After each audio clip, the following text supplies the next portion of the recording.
Okay, we are live, as you can see by the green microphones, the green ring. That's it- cool. we've heard the last couple times, like with notebooks, you're fine, but notebooks and computers close to the mic, if there's shifting around of them, it can kind of mess up the audio for people who are joining us remotely. So just be aware, and when we're talking, commit to the microphone and project, because they've had a little trouble hearing us. So the logistics and now the welcome. right. Yeah. Thank you all for being here. It looks like we have one remote person joining us. Okay. And two parents here. I'm Martin Farrell, Dean of the High School Academic Program. This is Brock Snyder, Associate Dean. Mackenzie Wilkins is also joining us, our new guidance counselor this year, and one of the groups that has been assigned to her for the purposes of the college and conservatory admissions process is the visual arts group. Will Taylor, of course, Hello. the One assistant person. dean and associate director of the high school visual arts program. And then we also have Eileen Schiffer joining us, who is our liaison with the PSO board today. So if there are any PSO questions about being more involved, Eileen can maybe field those. And thank you all for being here. If you are remote, we have a couple ways for you to connect to us. You can send Brock an email directly and we'll read your question out and answer it. Brock's email address again is snyderb@uncsa.edu. That's SNYDERB@uncsa.edu. And there's also a chat feature on the video feed. If you have a Gmail account, you can activate the chat feature and you can submit questions through that if that's easier for you. And then in-person questions. So welcome. Will, thanks for being here. Yeah, thanks. Should we just dig in? We can dig in. What are the questions? You have a question? I haven't got anything yet. No. Nor have I. So Will, would you want to say a few words about the year? Yeah, upcoming I can year? start off with that. It's been, I never know where to look because we've got people here, we've got people there. It's been a great year. We've got one of our biggest visual arts classes in a while here. We're at 39 students collectively. So obviously we have our returning second year students, but then also a large class of first year students. It's about 26. And we're kind of talking a little bit beforehand. For the first year students, they're getting their momentum, trying to figure out schedules, juggling academics, kind of living in the dorms, and starting to kind of hit a steady pace. There's a good, I know teaching late and on the weekends, there's a good amount of students that are really using the studios to kind of full capacity, and weekend time, evening time, which has been really great. The things that might come up in some of this discussion, or I know that have come up in the past, for seniors, whether it's a VA1 student or a VA2 student, what are we doing in preparation for them to kind of transition into college next year? And that's something that we work with high school academics a lot about, but within the visual arts program, we're lining up a few college presentations from schools that typically come to our campus to recruit our students to look at portfolios and give presentations. So a few dates that I've handed out already to our students that I can also make available if you're interested. Can shoot me an email at taylorw@uncsa.edu. But the things that we've discussed with our students are one, the National Portfolio Day, which is in Charlotte, North Carolina. That is Sunday, October the 6th, and it's from 12 to 4 p.m. National Portfolio Day, there are national portfolio days across the nation. The one in North Carolina happens every year And that is an opportunity for students, not just seniors, but juniors and seniors, to take their portfolio to Charlotte. It's on a Sunday, so they'll have to kind of get transportation there. Sometimes students carpool. And there's a whole selection of arts conservatories there that are set up to review portfolios, give feedback. Sometimes, obviously, we try to invite colleges and art institutions to our campus, but we can't invite them all. So some schools like Parsons School of Design or Cooper Union are set up, and students have been given that information. They've been given the links to register. They've been also given the links to the schools that will be participating in that. If they cannot make that portfolio review day, something else that our students have typically done in the past is go to the website nationalportfolioday.org, and it shows you the listing of throughout the fall and moving into the winter where other portfolio days are in different states. And often they'll be at four-year art institutions like MICA, Maryland Institute and College of Art. So that's an opportunity for a student to go to that portfolio day, but also to see Baltimore and visit that campus. That same week, or the week before October 6th, Caitlin Botts, Caitlin's our design faculty member, and also her major area of concentration aside from graphic design is photography. We're taking that opportunity to meet with VA1 and VA2 seniors to show them the proper way to document their work for kind of building their portfolio. We've got high-end digital cameras, the lighting, the gallery, kind of the setup. They don't need any equipment, but we're preparing them for that. Typically, maybe up until maybe 2 years ago, we would shoot their portfolio for them, but we started really using that as an opportunity to show them how to document their work in a professional, professional way. We review those photographs that they take too, and for our second-year students, that's also a grade for the semester.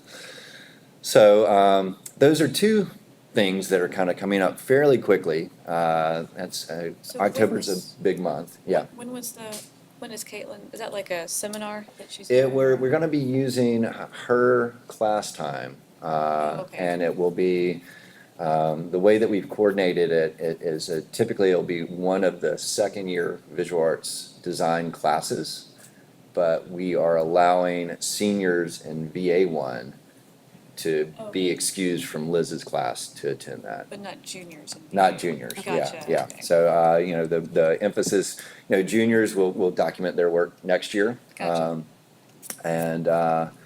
So the other things that we have already kind of locked down, the schools that will be coming to our campus to give a presentation, and this is, in my 15 years, this has happened every year, and it's always the same schools. And in a lot of situations, those relationships, especially with Maryland Institute College of Art, go back, 20, 25 years of kind of coming to our campus. The format of these presentations is that the admissions representative for our area that represents Rhode Island School of Design or MICA or Kansas City comes in.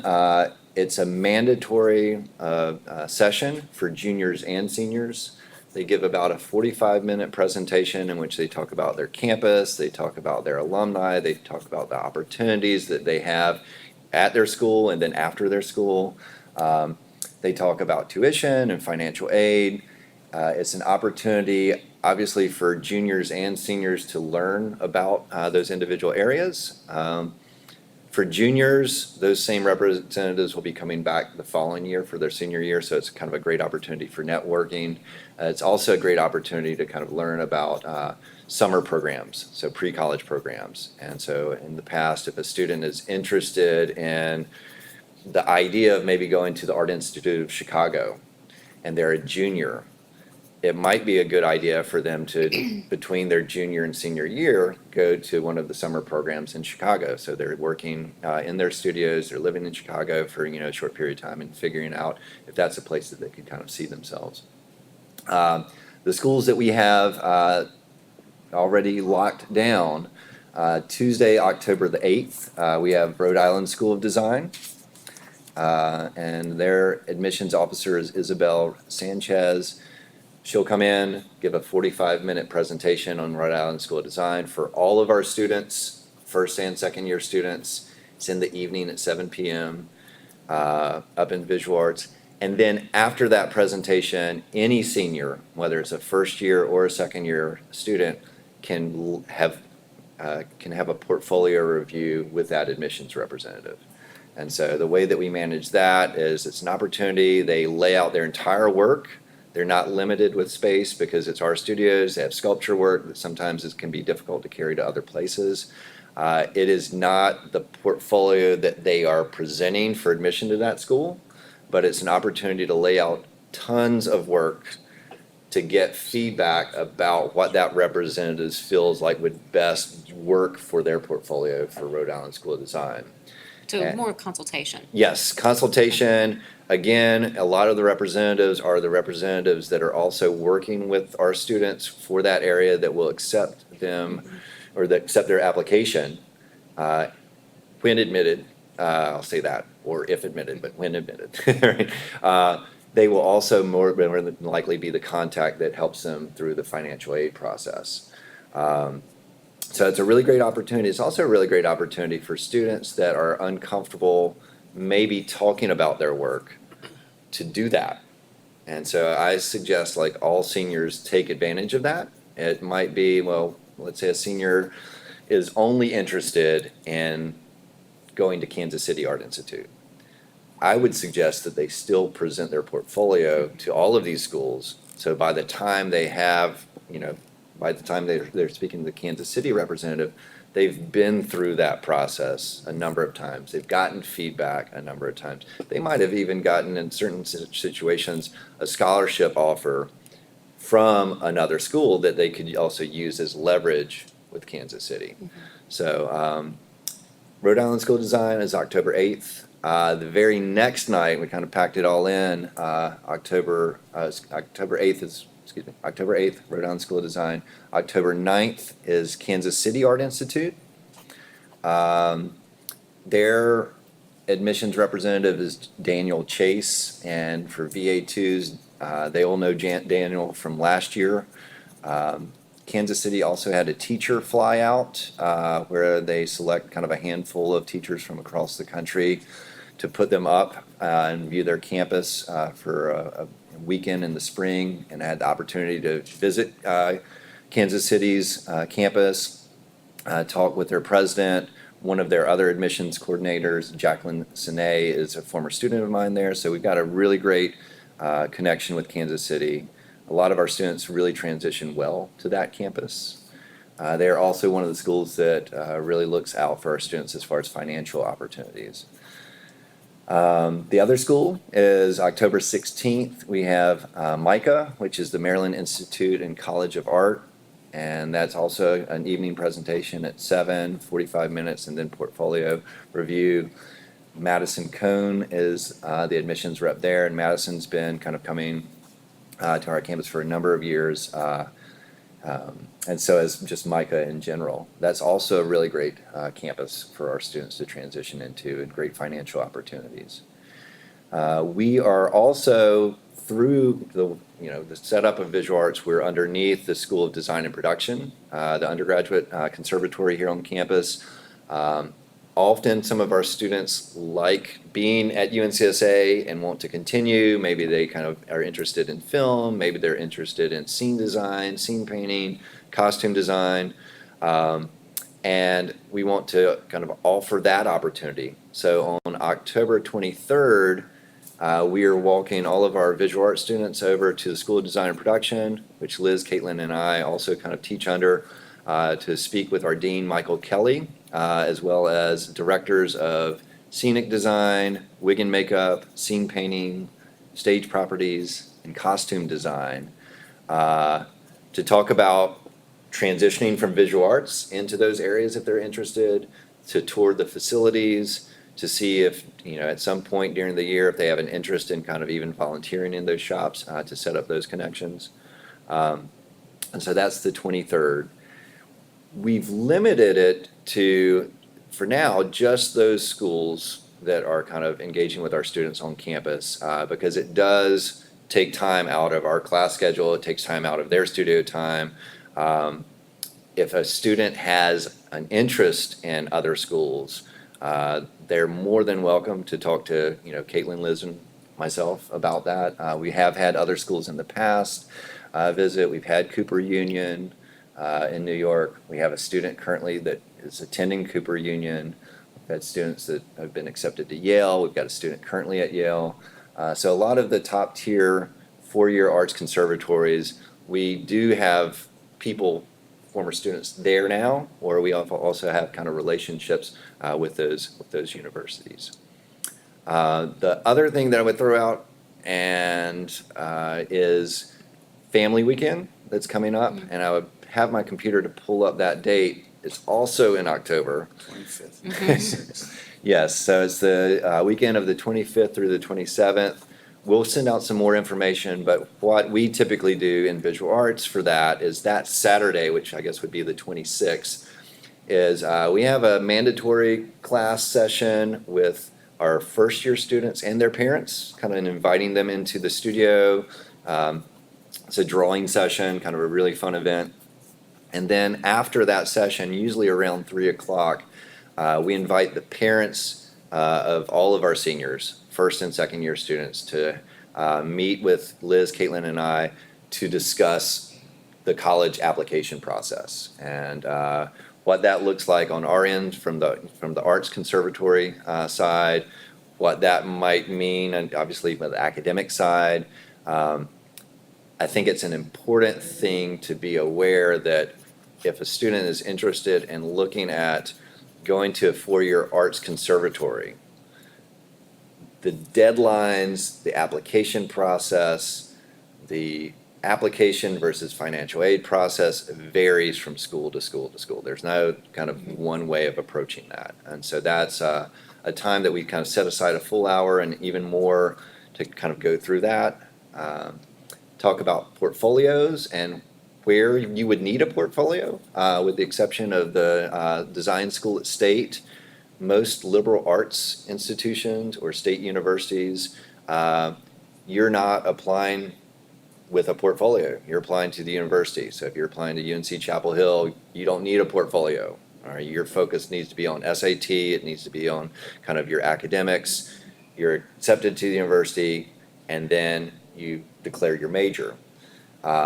With four-year arts conservatories, they are portfolio heavy. And so in some situations, they will be looking at your academics and maybe even awarding additional scholarships if you're doing well in academics. But what's really kind of getting you into that school is how you present your portfolio and how you talk about your work. And so we try to kind of flush out a lot of that and give you a timeline. Most of our students typically are getting all of their materials, making their work, documenting their work throughout the fall semester.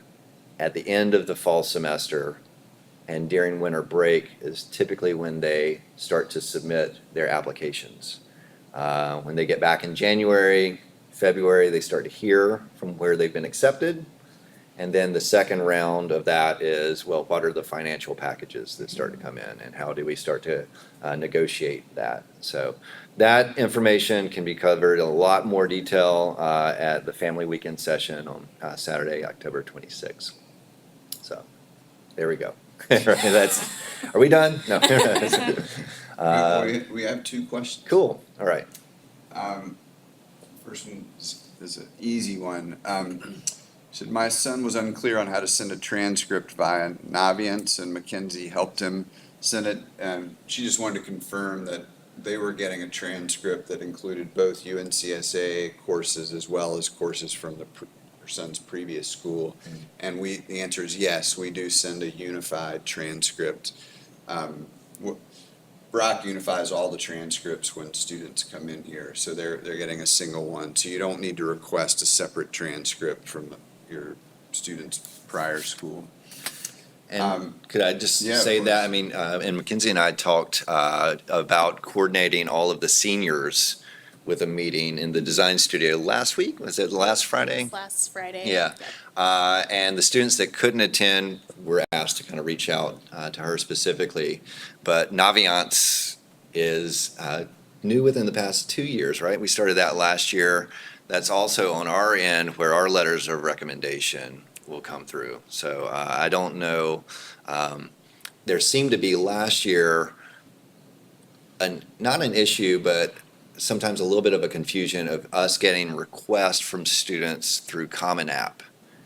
And so how is, like, if a student wants a letter of recommendation from us, we're going straight through Naviance, is that correct? That's what I've been telling students this year, Yeah. that they need to go through Naviance and first talk to you before they do it, just so you're not a little blindsided by it. Yes, yes, Yeah. yes, yeah. So your request should be on Naviance from now on. Okay, Yeah. cool.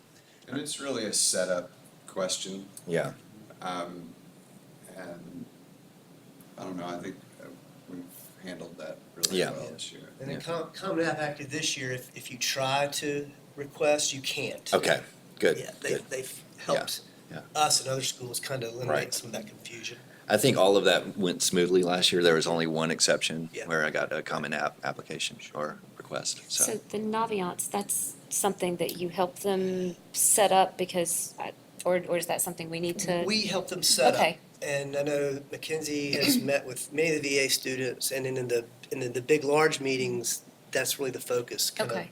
matching their Common App, if they're using the Common App, to Naviance, and then adding schools that aren't on the Common App to Naviance. And it's a way to help them manage all of those applications, and for us to be able to streamline our process of getting materials to schools. And So it's, and maybe I'm just, I'm not really familiar Sure. with what I mean, is it the program where they apply to all the schools through that program, They're or? actually applying on the school website for an Okay. application or the common application. They're doing that work of the application there. Okay, oh, the common, that's what That's you mean, right, okay. that's right. But materials are submitted through Naviance. Letters Okay. of recommendations are Gotcha. submitted through Naviance. So as a recommender, I can submit a single letter for a student that I'm recommending that'll go to the Common App schools, go to schools that are not participating in the Common App, and I can do all of that through Naviance. Okay, And then it helps us too, we've had pretty good data and information on schools that our students matriculate to, but one of the reasons for moving to Naviance is that it will help us gather data over time about not just where students are matriculating to, but where they ultimately graduate from. Right. So that we can get a better handle on how our students are doing through that entire college and conservatory process. It's a good program. I actually have a transcript question. Yes. So, are we and or they supposed to be able to see their transcript on Easy Arts? Because there's nothing in there as far as I can see, or does it happen at a certain time? Right, they traditionally have been able to see through Easy Arts, and I have noticed this week that when students go to that function, they're not able to see it. So that's a question that we need to work with IT on. However, Mackenzie and I, we can see them on our Easy Arts, so I'm not sure what's going on with that. I haven't checked this year, but in the past, I've been able Yeah. to see the Just to transcript. see if all their, That's right. as you said, you're combining what That's they've right. done before the school, so it makes sense that there's nothing on there for UNCSA if they're a new student to the school, but like everything else should be there, you It would should think. be there, so Okay. that's a IT question that we'll figure out. Great, thanks. so their past transcripts should be loaded to that, Yeah. okay. Yeah, all the juniors and seniors at this point have been loaded. And when they meet with me, I pull up their transcript, so we look at all the classes they've taken at their old school and the ones that they're taking here, just to make sure everything's right. The next question was for Will. Are the VA faculty able to meet with senior students periodically on an individual basis to give feedback on portfolio pieces? Yes, and I've already had a couple of those meetings. So individually, we do a few things.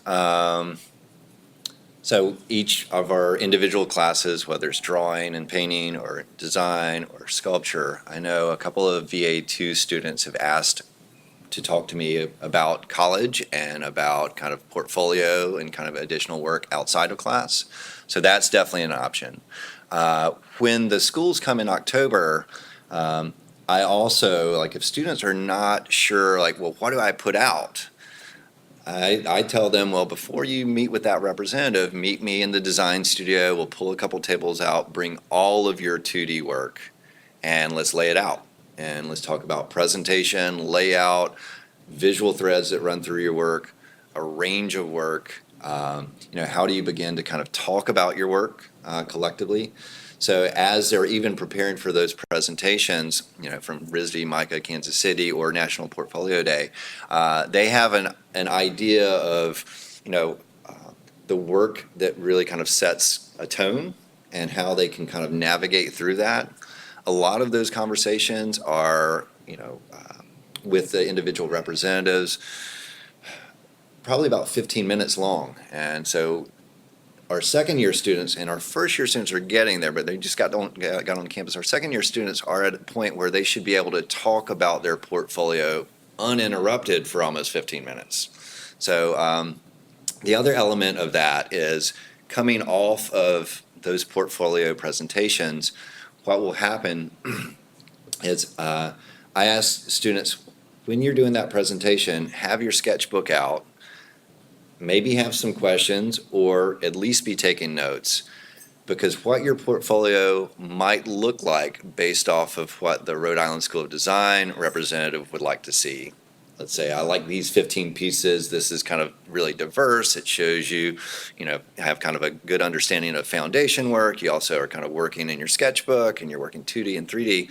That suggestion might be very different than what the representative from the Art Institute of Chicago would like to see. And as students are applying to schools, they'll have all of their work documented, but the way that they put together a portfolio for RISD and the pieces they include might be very different than the way they put together a portfolio for Chicago, based off of what that admissions rep is suggesting. So we have like a lot of conversations about that. The other thing that pops up for our second year students is at the end of the fall semester, we have something called panels, VA panels. And it happens each day, like Monday, Tuesday, Wednesday, Thursday. It doesn't happen on Friday. But our second year students, we break them up into groups of 3 and 4. They lay out their entire body of work from the fall semester on the walls of our gallery. And Liz, Caitlin, and I sit down with those students selected that day. They present their work to us. We give them kind of collective feedback about that as well. So we have kind of the opportunity of feedback about their work in class, feedback about their work outside of class, preparing for their portfolio review, the actual portfolio review, selecting works to be submitted when they're kind of submitting their application, and then an assessment of their collective body of work over the fall semester. And is that all students? Or It that is just the same- second year the second- students. okay. Yeah, panels is just the second year Okay. students. But any senior in their first year can also get all of that as well. Yeah, so. I guess one thing that I'm thinking of is as students are documenting their portfolio and they're thinking about applying to schools, the one thing to be conscious of in looking at each of the schools is sometimes, and this again varies, some schools will have early decision or early acceptance or kind of, early decision and it's binding. I ask each student to really kind of ask the specifics of what that entails. Often, early acceptance does not help a student as far as financial scholarship. There is, like, I think maybe one exception, it might be the Art Institute of Chicago, where they offer maybe a little bit more of financial incentive if you do that. But the majority of them don't. A student also should not, based off of my suggestion, take something that's binding. They want to see what their options are. They also want to see the options as far as financial packages. And then they also want to be able to leverage one financial opportunity against the other. So the deadline, I think, there may be an early deadline for Art Institute of Chicago. There is one for NC State School of Design. That's a state-supported school, though, obviously. And it often, students, when they're applying to school, the portfolio that they submit for admission admits them to the school, but then that same portfolio gets passed around later for their financial aid and their scholarship review. And so it works best if students can wait, either first year or second year students, to get through the whole fall semester. A first year student that's a senior is going to have a bigger portfolio by the end of the fall semester. Right, yeah. And so that's going to look better when they submit it, not just to get in, but it's also going to look better for, financial assistance, scholarships. And the same thing with our second year students. They're going to have a fuller, kind of more personalized, broader, more diverse, stronger portfolio, not just for acceptance, but for financial, assistance too. So a lot of this is for the seniors or VA2 Yes. students. Yes. What, other than like the Charlotte National Portfolio Day, what of this would you highly recommend for juniors as well? I mean, I guess Yeah. the days that in October where KCAI and Micah and RISD are coming, Yeah. those are also, Those are, Juniors. those are, they're mandatory that they attend those sessions. Yeah. So we'll have all kind of 39 of our students in the presentation to those schools. It is kind of just an introduction to like, well, what are the options out here? Yeah. I would say, one of the things that we talk about too is like the distinction of, four-year arts conservatory versus, liberal arts education. And often, kind of the price tag on those two things, it's Yeah. very different. Right. What are the top tier art institutions? Like if you're going to go into that, it's partly like anything else, networking. The right? representatives that are coming are also going to be coming back next year when they're the seniors. So even just introducing yourself and saying, hey, I'm a junior. I might be able to kind of come to portfolio review. Do you have time to look at my work in Charlotte? They won't Right. be given the opportunity to review it here just because of a time constraint. Okay, so juniors wouldn't be presenting their portfolios like when KCI comes here. Right, They right. wouldn't. That's only for seniors. Right. We have so many seniors, and that rep is just here for one night, and so they come in and they talk at 7, they end at 7:45, and then we have to fit everybody in between 7:45 and curfew at 10. Which is why it's such Yeah. a good idea for them to go to Charlotte. 'Cause Yeah. that's where they get to Yes. show their work. And I would also, just to add to that, I Yeah. would also ask that if they're interested, inquire about summer programs at those schools. Yes. Yeah. So for my VA1 kid, their portfolio is not, I mean, other than what they brought here for Right. their interview for here, they It's have the light, work that they've right. done Yeah. the past couple of weeks. So Right. would they just bring the stuff that they did for their, portfolio day or their interview here? They I mean, would could. it be worth Yeah. it? They did last 2 summers ago. Yeah, yeah. October, especially the one in Charlotte, comes around quickly. Yeah. And so the chances of like they interviewed here, they just got here, October's already here, they might not have the breadth of work. So I think that depends on an individual basis.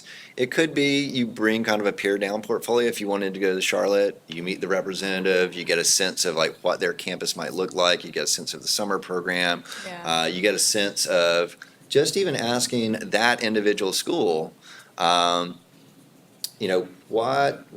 do you look for in a portfolio? Like I was saying Right. earlier, the representatives are all looking for very different things. Like over the years, our program is structured within the first year to be a foundation program, and we kind of borrowed foundation from like more traditional conservatories like Rhode Island School of Design, where upon entry you take drawing, you take 2D design, you take 3D design. And so, and then the second year of our program is, well, you still take those classes, but you start to find more of your individualized voice in that. So with that being said, Rhode Island School of Design might want to see more foundation work and some experimental work. Whereas Chicago might mainly want to see experimental work and work that's really Gotcha. different. So even if they don't have a vast portfolio, talking to the representatives at Portfolio Day and kind of getting information, because that's what they're also getting from the presentations to the schools that come here. They're getting information and they're Right. getting packages, so. So to, I guess, add to that, how many pieces should they consider taking? I mean, because Right. they are limited, they Right. don't have that many yet. I mean, is it 5? Is it 10? I mean, what? Yeah. Because I know here 20 was the requirement, I think, for Yeah. application, right? Yeah, most of the schools, I think if you are a senior at this point, I just looked at all of my VA2 students. I looked at just the drawings that they had for me all of last year, and it was 15, at least 15 pieces. They're going to make kind of another, 8 this semester, and then you kind of pair with that all of the design work that they made for Caitlin and all the photography. Like you start to get up into like 40 or 50 works, and most of the applications are asking for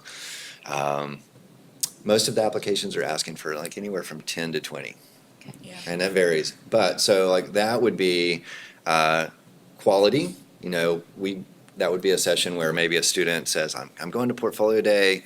I don't know what to bring. Can you sit with me after class and I lay out all my work in design and let's do kind of a run through of that. And it would be kind of quality. It would be variety. It would be work that kind of has their hand and their voice in it. Maybe work that shows their ability to draw from observation. And I think there's so many variables in the sense that everybody's at different stages with their own work, even if they're in the same class, maybe different skill levels and different strengths. And then there are also different expectations from schools. So I would suggest a student, if they have that question, come to me, come to Caitlin. But as a junior? As a junior. As a junior? As a junior. Like if If they they're going wanted to to go- Charlotte and they're saying like, I'm going to Charlotte, I don't have a lot of work, can you talk to me a little bit about it? I'd be more than happy to Okay, talk to because them. like a lot of her stuff is at home. Yes. yes, So yeah, I yeah, mean, she yeah. has Yeah. photographs. Right. We can get it, and we're Right. an hour away. Yeah. And we yeah. could get it here. That's not a problem. But Right. like that needs to be done probably sooner rather than later if Yeah. they're going to go because it's the 13th of September. So. Yes, yeah, it's right around the corner. And that being said, I mean, we can come back to that, but two things that I should mention that are also great opportunities for our students, and we encourage them to submit. There are kind of two nationally recognized competitions throughout the country that recognize visual arts students in high school. And that one is Young Arts, and I'll talk a little bit about the difference. But Young Arts students can submit a portfolio. I think it's up to maybe 8 images. And Young Arts, typically, they're looking for a body of work. And so what I mean by that is it's either threaded together, all 8 pieces kind of revolve around kind of maybe a theme or a subject, or the content is very kind of, a deep dive into content. Maybe it's varies in the medium, but kind of the idea behind it is a thread.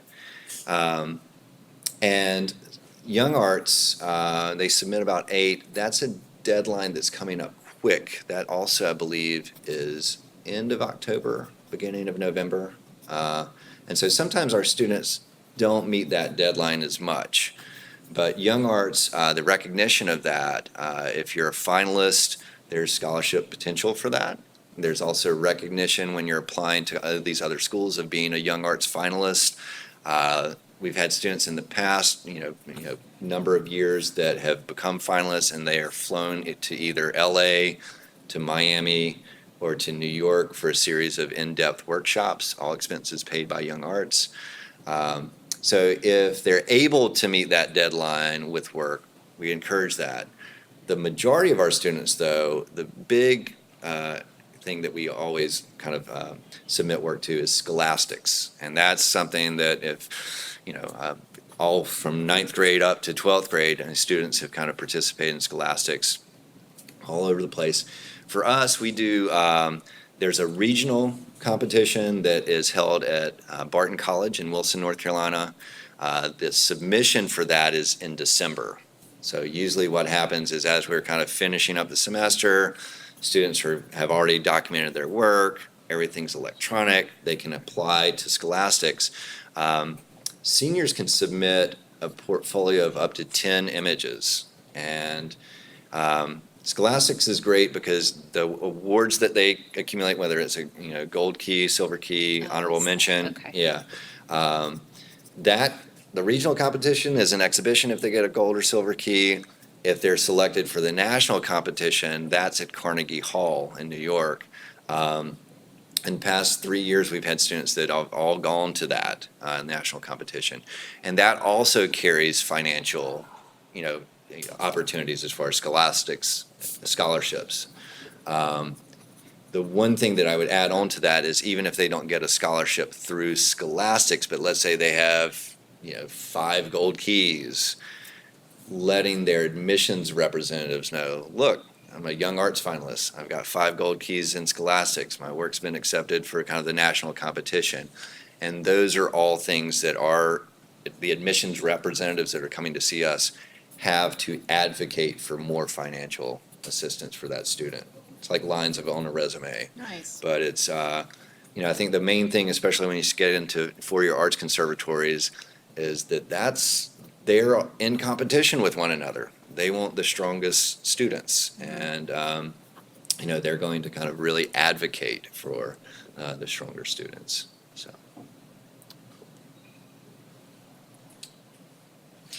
But those I was yes, gonna say, those programs are not simply seniors, correct? correct. That's I've both got- of those, right? I've got to confirm on young arts. I mean, in the past, only seniors have applied to Probably that. because of the date. But yeah, and same thing that you were saying, juniors is kind of, Mm-hmm. you're just right in it, and, but Scholastics, definitely juniors should. And that works to your advantage too. If you're a junior in our program, you go ahead and apply to Scholastics. Maybe you get like 3 gold keys this year, but then you apply to young arts and Scholastics the next year, and then you're doubling up, and you're Gotcha. kind of really building off of that.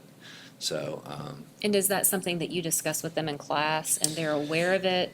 I usually, when we get the link for the application, I forward that to all of our students, go over it. At that point, they've documented the work, they have to upload it online. Scholastics, and I believe Young Arts, there is a fee to kind of enter. But once they've uploaded their images, they have a printout that I have to sign off on, or Caitlin or Liz has to sign off on. Okay. And that's a really great opportunity if they're selected for Scholastics and a junior or senior. It is at Barton College in Wilson, North Carolina. They're recognized there. There's a reception of all the work in the gallery. It's up for a month. So then you start to kind of add on to these other things that they should be keeping track of exhibitions. And like exhibition at, Barton College, Scholastics recognition, so.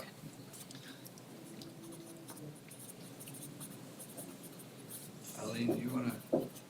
These are just, I don't know if you new parents are on it, but the PSO has a Facebook page. Yeah. And so So there were just a helpful. couple of questions that have been on that I just thought I would bring because other people might. So one, many people are beginning to ask about Parents Weekend. So what the process is, if they meet with teachers, how that's set up, those kinds of things. So in my email this afternoon, that's one of the important dates I include, and there's a parenthetical by the parent-teacher conferences item that says we will be reaching out to you to schedule these in early October. Okay. So those do fall on that Friday. We run them all day during what would be the bounds of sort of the regular academic day. They're 15-minute conferences with each of your child's academic teachers, and we, try to schedule as much as possible based on your scheduling needs. What time of the day does that, you said between the bounds, so, is the first session 8:30 to Okay. 3:30. 8:30, 3:30, okay. We take an hour for lunch, partly because we've been holding a PSO meeting at lunchtime in the past as a way for parents to connect with each other. And then we also, Mackenzie and Brock, at the end of the day, do a parent kind of college counseling meeting. And then there's arts programming too. We started a new tradition last year. The PSO hosted a kind of like a happy hour for parents that Friday evening. We'll do that. Right, We'll do that again. Lighten the mood. Yep. And then there's a chancellor's breakfast on Saturday morning it's actually for college and high school parents, but it Right. tends to be most heavily attended by high school parents. So I'm at that. And the Friday is specific to art, not arts, it's academics. So if a parent set of, if parents want to speak to Liz or Caitlin and I, the perfect time for that would be Saturday, when we have actually Parents Weekend, either a little bit before our event or a little bit after our event. What time does your drawing session typically start? Typically that starts about like 1:30.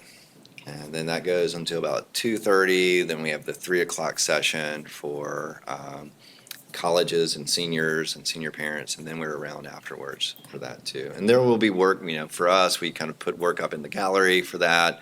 But if you have kind of questions about their arts classes, it's also great because their work's right up there too, and they get to show you if they haven't been doing that, what they've been working on. So. Are there opportunities during that Parents' Weekend to talk one-on-one with arts instructors, or that's strictly academic and arts is later? Or- It really depends on the program. Yeah. Okay. Those are schedulable. Yeah. They're a little harder to come by. Most programs are doing a version of what Will does, having some classes that parents can go observe. Yeah, Okay. it's just a little bit harder. And I think on our end for visual arts, the way our schedule's set up, there are actually no visual arts classes on Fridays. So, it's kind of it's a great day, just like Wednesdays are to kind of work in the studio and kind of catch up in academics. So there won't be any arts classes happening on Friday, but we'll get one going on Saturday. Another So- piece of that, obviously, we cancel academic classes on Friday, and that probably needs to go, that need to be said. And then the workshop that Mackenzie and I do, that's really focused, there's parents of seniors there, but it's really parents for juniors, because we like to kick off the college admissions season with our juniors in November. Yeah. With helping them kind of get started in the process and the kind of nuts and bolts, and so it's really targeted for parents of juniors that afternoon. So, also piggybacking on that, well, of course, there are no academic classes because the teachers are meeting, but that didn't even connect. But, so like, They're what on are their the own. kids doing during the day? And number one, are there activities for them? But number two, even if not, do kids typically, or can they, or should they attend meetings between their parents and the teachers? Or does it tend to be that the kids are not involved with that? They're sometimes involved, and it's usually personal preference. Okay. I think it's a good thing for the student to be there, so everybody's hearing the same Right. information, but,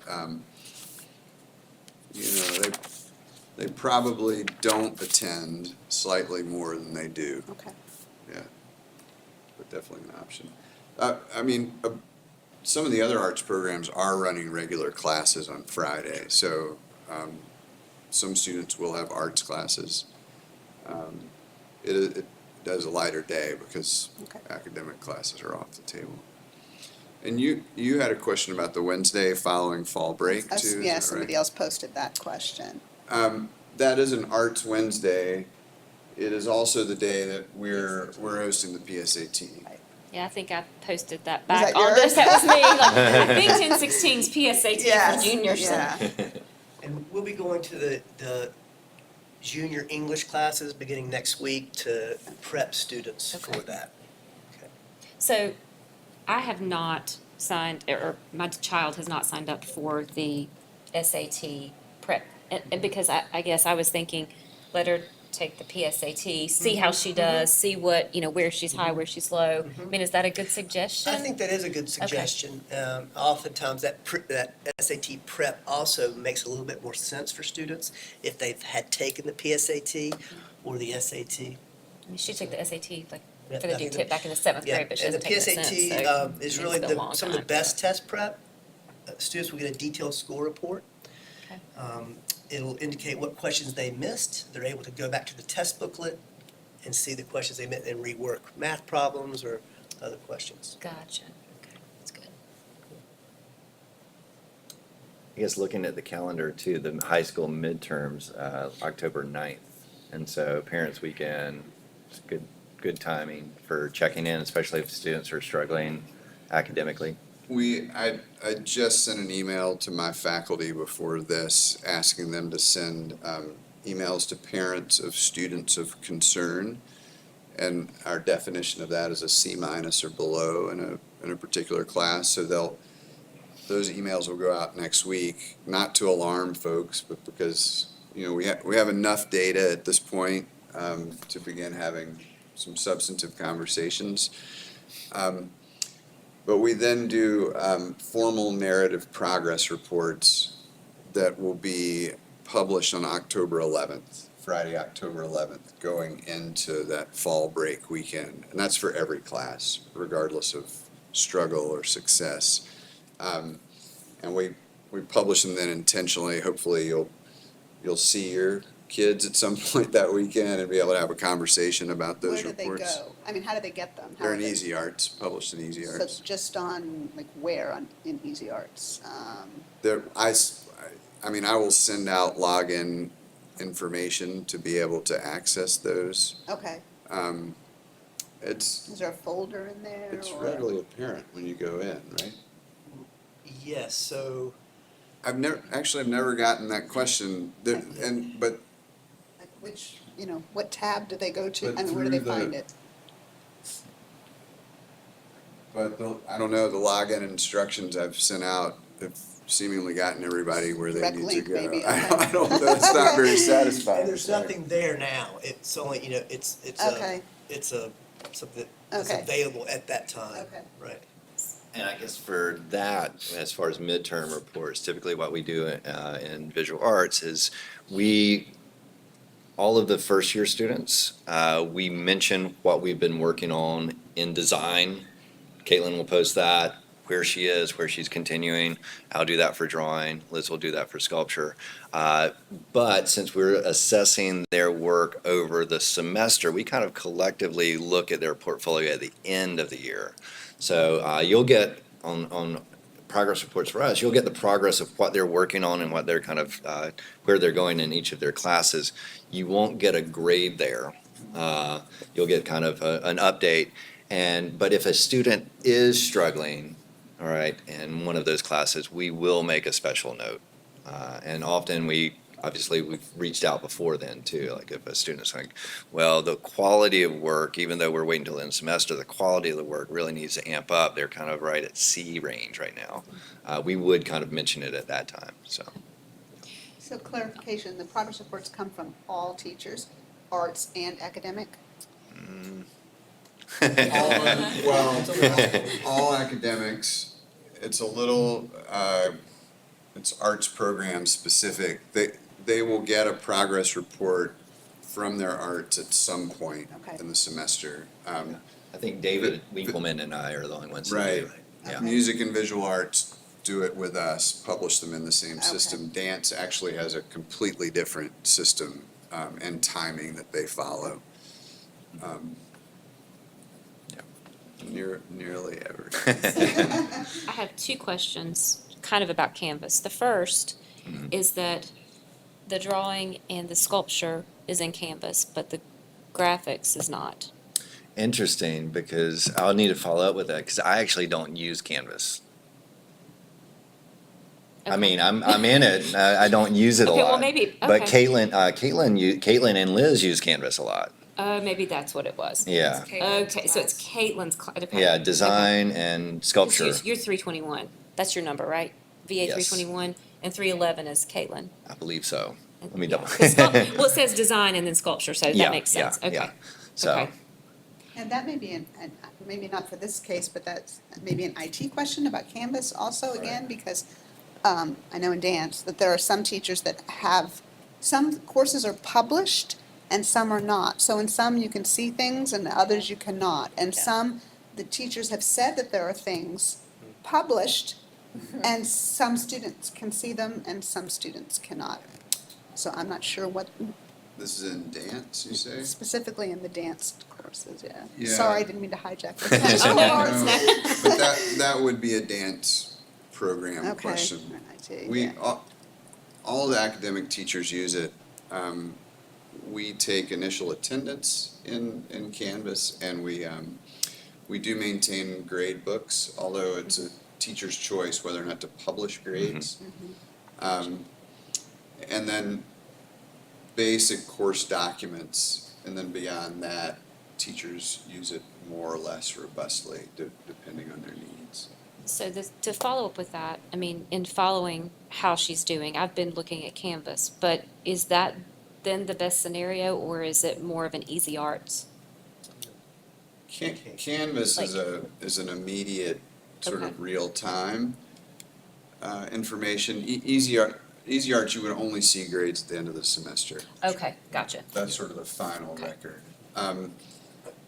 I mean, I would encourage you, if it's not readily apparent to you what you're looking at in there, and what I mean by that is, we all have somewhat different grading schemes. It's not always clear, how many grades are going into a particular average number. And if you feel like that's not making sense, you should email the teacher. Okay. Um, I think it's really good so far because I'm seeing each individual grade. On most of them, I'm not seeing an overall average yet. But, I mean, I think she's doing okay. So it, looks like that from the grades that are posted. Yeah. So, No, I think that's good. And then we do, I make this formal request at these kind of, I guess they're 8th points, like, please email parents of students concerned. And that happens now. It'll happen again between progress reports and exams, and then the same schedule in the spring. Okay. So you can count on those formal check-in points before we get to, the end of the semester. But if you feel like you haven't heard something in a while, and, I have you to reach say out I've to been us. pleased so far. I haven't found that to be the case. I feel like Good. I've gotten emails from several of our teachers, just like a general check-in that was sent to everyone, Yeah. not just Yeah. me individually necessarily, but I think that's been good. Good, So. good. Let us know if it feels like it's not. I definitely emailed them, and they're very quick to respond. Yeah. Good, Yeah, like good. Campus. I need to figure out, though, I'm sure there's something in settings that tells you how often you get notifications, because every assignment that's graded goes to my email. And I'll be like, Oh, I'm right. like, Unfortunately. I think you have to turn that on Yeah, on your end, Oh, yeah. there must be something I need to go Yeah, click on, because, So when you get those, there is a link at the bottom of each of those emails to Okay. turn off notifications. okay. Well, I would like some notification, I mean, yeah. Right, just not that Maybe much, you're right. Every now and then, but not. I kind of for think math it's all. assignment. Oh, yeah, probably so. Unfortunately, and they're not, you don't actually get information in the email. You have to Yeah, then to go go to into Canvas, Canvas. right. It's just, it's sort of any change triggers it. I'll go look at the settings. It's kind of a blunt instrument. Exactly. Not playing on my computer, I pulled it up for just a couple other things to mention. Again, I'm out, no. It's Um, on Facebook. The one thing for our second year VA2 parents is that we have confirmed that our thesis exhibition is going to happen again at SECA, Southeastern Center for Contemporary Art. We met with them last week. They were super excited about how things went last year. They want to even amp it up bigger this year. The dates that we talked about is, I guess we talked about installing in April, on April 6th. And then the tentative reception for that, it could change, but would be on a Friday, April 17th, and that will be up for about 3 weeks. So that's been a really great partnership. Like we had kind of huge attendance. You were there I was last year, there. I remember. Yeah, Yeah. yep. And so they're really excited about that and kind of getting out front a little bit more since last year was the first year we did it, of like even promoting that larger. And then the other thing that maybe your sons or daughters have shared, or maybe they haven't, but if you want to kind of follow us on Instagram, there is a specific visual arts page. So that's uncsa.visualarts all together. And I know that Caitlin's really fancy with that. She's kind of the techie, but and there's already kind of work from students from the second year, and then also our collective students. We've got a guest artist that's got work up in the library and kind of some of his conversations. So if you want to follow some of the things that are happening in and out of the studio, you can follow us on That quality of Instagram. light post was Yeah, really cool. Yeah, so Really that's liked that. and that usually turns into drawing too. Like the Mhm. photographs kind of carry over into drawing. So, yeah. So To go back to colleges. yes. I wasn't aware that state had a school of design. So Yes. could you talk a little bit more about that program? They do. It is a little bit more driven. I mean, the School of Design kind of houses architecture, maybe a little bit more commercial design, a little bit more graphic design. It is state supported, obviously, so it's significantly cheaper. They are one of the schools, though, that do require, along with kind of UNCSA, do require a portfolio for acceptance. As opposed to other colleges where Right. you go in with just your grades and your SATs and then you declare your major. Right, can you are select. applying to the School of Design at State, and then their deadline is early. We've had students that have gone there, you know, this is my 15th year, I would say maybe 5 of my students have gone there. Yeah. One of them has stayed through graduation. Okay. And that's just kind of, I think it's just a very different. It's a little more engineering. It's a little bit more engineering, a little bit okay. more kind of commercial. It's not necessarily geared as much towards the fine art and heavy kind of in studio, the way that we teach it. Right. But that being said, it is kind of a really great opportunity if you're kind of attracted to Right. that.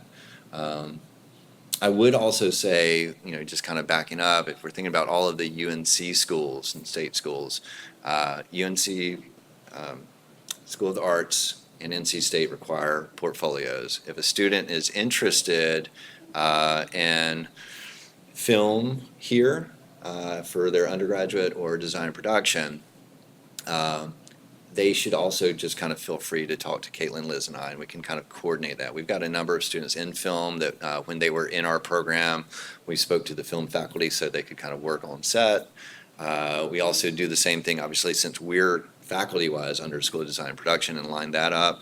And if a student were to leave our visual arts program and wanted to stay on campus for the School of Design and Production as a theatrical designer, they would be exempt from having to take drawing their freshman year and color and design their freshman year because they've already had it with us since we teach in that. So, And because it's geared really towards the fine arts, Yeah. if a child is really interested in more of like industrial design Right. or like 3D, yeah, of course, which you guys do in sculpture, other than NC State, right, statewide, and of course RISD, I know RISD Right. does that. I have a friend who went to school there, but right. what other colleges would you suggest, or like what comes to top of mind for something Yeah. more like that as opposed to fine arts? We can kind of narrow it down maybe a little bit more specifically. Like when you start getting into industrial design, there's the College for Creative Studies, which is in Detroit, and there's automotive design there. Okay, So yeah. we've had students that have been Yeah. really interested in that. That's also a school that has provided full ride scholarships for our students. Oh, wow. And we've got maybe fewer students that have gone there, but maybe, over the past 5 years, we've had maybe 5 students Oh, wow. there, and each of them has received significant scholarships. There are also elements of design that start to move into, like fashion design. That would be Fashion Institute of Technology, FIT, obviously RISD, Rochester Institute of Technology, RIT, and Caitlin is a graduate for graduate school, went to graduate school at RIT. And then there are also just a lot of great design programs that are housed within four-year arts conservatories that might not have design on the name, but that do a lot of really interesting elements of design. And I know MICA in particular, their design program is a little bit more of like a global outreach and using kind of a creative minds and creative solutions to kind of global problems and problems in communities kind of throughout the world. We have one of our students, Ryan Lecluse, former student, who's probably my second year here, so this is like 13 years ago. But after he finished the design program at MICA, he ended up kind of traveling to different, areas of Africa and kind of designing water systems and kind of transportation systems for them. So it kind of almost dabbles in some urban planning. It does, stuff. it Okay. does, yeah. And so that idea of design, it can mean so many different True. things, and even just kind of the fine tuning of, state's design program versus RISD's design program versus, so we could kind of lock that in a little bit more Okay, too, sure. so. Any comments about the flu and the flu shots? My kids got the flu shot yesterday. Oh, is that available now? No, they went to CVS. Oh. It's available at CVS. I don't know, I don't know. How significant it's been, or like if there's gonna be a line for the, lunchtime flu shot sessions on Monday, or? Is that when it is, Monday? It's Monday, yeah. I don't know. I mean, I know that we've had some alleged cases. We've had one teacher out, but there hasn't been like the absence list hasn't Okay. been like last December. Okay. It's early.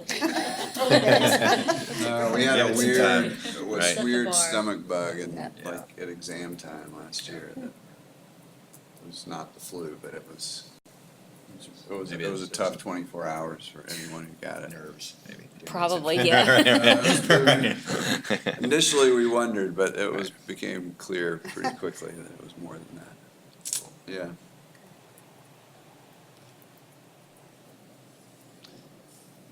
I don't know. Are we good, or we sit here in silence? What do we do? For, We do not have to sit here in silence for the next 22 minutes. And I don't have more questions here. I have another question, but it can probably wait. Well, you can ask it, I mean, Okay, it might trigger well, something else. Everybody Yeah. else's time. So, my kid is interested in becoming a tattoo artist. Yes, they all are now. I think probably because all the VA faculty members have tattoos and talk about how great they are. Yeah. What is I've told They them, are just go to so- the best schools you possibly can and get Yeah. as much, but It has changed a lot over the years. I mean, there's an interesting podcast that I would recommend listening to called Books Closed, and it is run by a tattooer, and he interviews well-renowned tattoo artists, but he also kind of plays it in the way that they were brought up through the tattoo community, where and how things have changed drastically now, where there are tattoo schools that you can go to, where you can kind of find tattoo tutorials online. Typically, the way that it's worked traditionally is to do an apprenticeship, and you're gifted in drawing, you're gifted in design. Maybe you shouldn't have. You start getting tattooed. You hang out in the shops. You know what Right. that looks like. You know Yeah. the kind of that culture, that community, and then you can kind of work through the shop and kind of make your way into eventually starting to kind of tattoo yourself or your friends or kind of smaller people. Such different coffee times. There is for us, You guys is have a come up in really. ballet. Yeah, I brought my tattoo equipment with me. Let me start. Who wants one? But there is a really great shop here in Winston-Salem called the Tattoo Archive on 4th Street. It's run by Chuck Elgerton, who also kind of moved to Winston-Salem a number of years ago from California. Really familiar with Ed Hardy and kind of the history of tattooing. And he's a really sweet guy that you can just walk into the shop not looking to get a tattoo. It's mostly, flash and drawings on the wall and books, and it's really almost like a museum for tattooing. And you walk in and he's eager to talk. We went in Yeah. there And- and Ezra was unimpressed. Oh, The really? artwork. Wow. Oh, Tough the cookie. artwork in there at all. She was like, Man, they well, were maybe, yeah. really unimpressed. I was Yeah. like, I think it's kind of a cool museum, It a is. collection of stuff. Yeah. But anyway, so Well, I think like, the idea that they might have is something more modern or progressive anyway. Right. I Well, just and, like, have so no the- idea how to guide the what podcast you- talks a little bit about that because younger tattooers now are kind of all on Instagram and it's blown up and it's like the access to information is available. And so you have a lot of people that are not going that route anymore Yeah, and that are starting to tattoo on their own, right. without that. And I think there's some pushback. There is some pushback, but the podcast talks a little bit about that, and even interviews. I can kind of give you the link to very new tattooers that didn't go through the apprenticeship route. There is. It's interesting because one of those sessions there is in Oregon. You have to be licensed to tattoo kind of through the health department. And one way of getting that license is to go through a tattoo school. And so there are tattoo schools in Oregon that, teach you all of that. I think it's frowned upon by kind of the older generation. It's embraced by the younger generation. So there's a divide. Yeah. So, Oh. yep. They should not be starting this in the dorms, though. No. All right? Right, is there not- sorry. Right. Stick to stick and poke. Sharpies Yep. are fine. No stick and Right, right, right. No stick and poke, right. Just Right. take a photo on herself only. Yes. Maybe you can volunteer your arm for her to practice on. Right, that's right. So, yeah, that has become a very popular route. Yeah. So, Thank you. yeah, I think we ended on a really good note. I think we should go see That's the right. graffiti tunnel. Yes, yes, Oh, I would be up Yes. for that. Yeah. For sure. cool. Thank you all. Thanks. you. Yeah.